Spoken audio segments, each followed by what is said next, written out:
Олимпиадын туг аялах нээлтийн өдөрлөг боллоо. Монгол улсын залуу үеийн шинжлэх ухааны мэдлэг боловсролыг дэмжих, ирээдүйн чадварлаг судлаач, инженерүүдийг бэлтгэхэд чухал ач холбогдол бүхий Пицгийн 37 дугаар Олимпиад энэ оны 4-р сарын 4-өөс 6-ны хооронд Дорнот аймагт зохион байгуулагдана. За энэхүү ажлын хүрээнд Олимпиадын тугийг аймгийн 5 бүсийн сургуулиуд дээр аялуулах юм. За өнөөдөр 12 дугаар сургууль дээр туг аялах арга хэмжээ боллоо. За энэхүү улсын Олимпиадын тугийг ерөнхий боловсролын сургуулиудаар аялуулах энэ аян амжилттай зохион байгуулагдаж байна. За тэгээ мөн өнөөдөр манай бүсийн сургуулиудаар энэ 7 хоногт энэхүү туг маань аялахаар өнөөдөр бид бүхэн энэ тугийг хүлээн авч байна. Энэхүү туг аялах үйл ажиллагаа нь бол зөвхөн Олимпиад уралдааны бэлтгэл ажил төдий биш юм.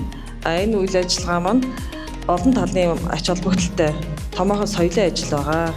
Улсын физикийн олимпиадад манай бүсээс дорн тахлах сургуулийн багш Мөнхтё багш маань манай сургуулийн 9-р ангийн сурагч Өсөх Эрдэнэ нар маань оролцох болсныг баяртайгаар дуулгаж нийт Монгол орны зөв бүрээс 154 багш суралцагчид хүрэлцэн ирж оюуханаас сорих гэж аймгаас 15 багш сурагчид оролцохоор болсон. За тэдний нэг нь усандаа их баяртай байгаа. Хамт олонныхын зүгээс амжилт хүсээд ингээд туршлагын зөвлөлд хардуулж байгааг бас багш нь уламжлан ардуулъя. Өдөрлөгийн хүрээнд сурагчдын хийсэн бүтээлийг үзэсгэлэн болгон дэлгэж олон нийтэд сонирхолсон юм а. Манай аймгийн физикийн багш нараас Монгол улсын гавьяат багш 3 төрсөн хөгтэй. Улсын физикийн олимпиадын түүхэнд анх удаага хүний нэрэмжит болон зохион байгуулагдаж байгаа. Тэр эрхэм хүн бол Баян сумын угуул Дугур Жавын Сэрэн гэж алдарт физикч, онлын анхны физикч багш ийм хүн. Тэгээ энэ хүн бол нутгийн зон олны маань багтхан болсон ийм сайхан алдартай эрхэм багш байгаа. Өнөөдөр улсын физикийн 37 дугаар Олимпиадад Дорнот аймаг угтуулсан холбоотойгоор манай сургууль бүтээлийн аян зарласан байгаа.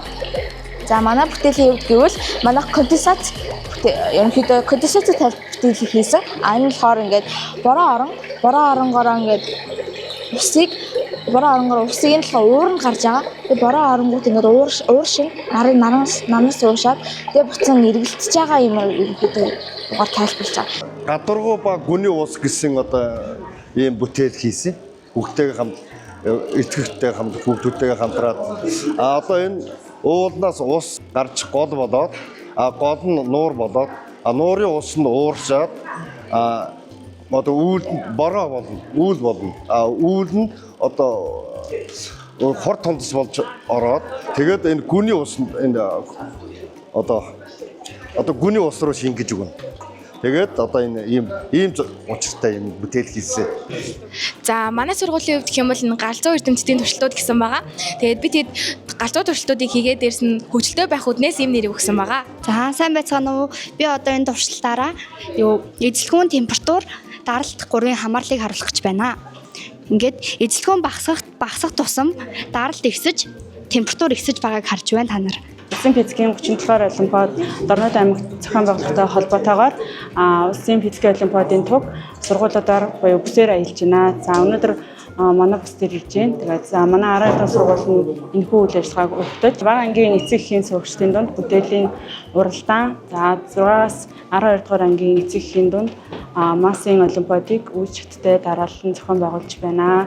За энэхүү үйл ажиллагаа өгдөөд энэ 7 хоногт Ахлах ангийн сурагчдын дунд массын олимпиад, дунд ангийн сурагчдын дунд анхаа тэмцээн, за энэ рил бичлэг энэ үйл ажиллагаагаа түгээн дэлгэрүүлсэн болохоор рил бичлэгийн уралдаануудыг тус зарласан байгаа. Тэгэхээр энэ үйл ажиллагаанууд энэ 7 хоногт өгдөж болно.